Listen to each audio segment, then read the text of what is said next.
सोलापूर कृषी उत्पन्न बाजार समितीच्या निवडणुकीत भारतीय जनता पार्टीचे पॅनल उभे केलेले आमदार सुभाष देशमुख यांनी राष्ट्रवादी काँग्रेस शरदचंद्र पवार गटाचे जिल्हाध्यक्ष काका साठे यांची वडाळा गावी जाऊन त्यांच्या निवासस्थानी भेट घेतली।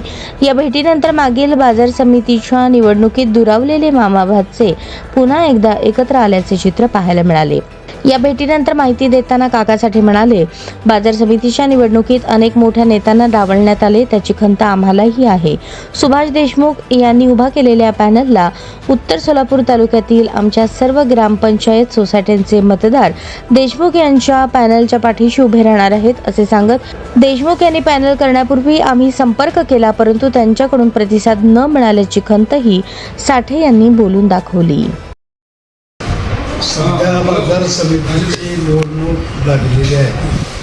काल एकंदरीत उमेदवाऱ्या कुणाच्या किती हे काही लोकांना डावलण्यात आलं, त्याप्रमाणे सुभाष बापूला पण डावलण्यात आलं, आम्हाला पण आलं आणि मग त्या डावलल्यामुळं थोडंसं मनामध्ये नाराजी पण निर्माण झाली। त्याच्यामुळं मग सुभाष बापूंनी स्वतंत्र पॅनल उभा केला आणि त्या पॅनलला निवडून आणण्याच्या दृष्टिकोनातून त्यांनी आमच्याकडे वडाळा गावी आले आणि आम्हाला पाठिंबा द्या असं सांगितल्यामुळं आम्ही पण त्यांचं मनापासून स्वागत केलं आणि त्यांना संपूर्ण आमच्या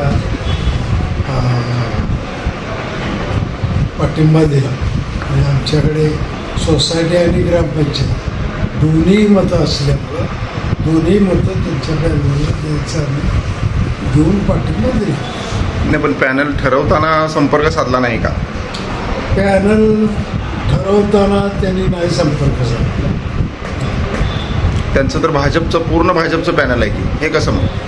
कुठे ते भाजपवाल्यांमध्ये आहेत बाकीची, भाजपवाले काय बाहेर बाजूला, सुभाष बापू भाजपचे आहेत बाहेर, दिलीप माने भाजप नसून आत आहे, मग असं आहे।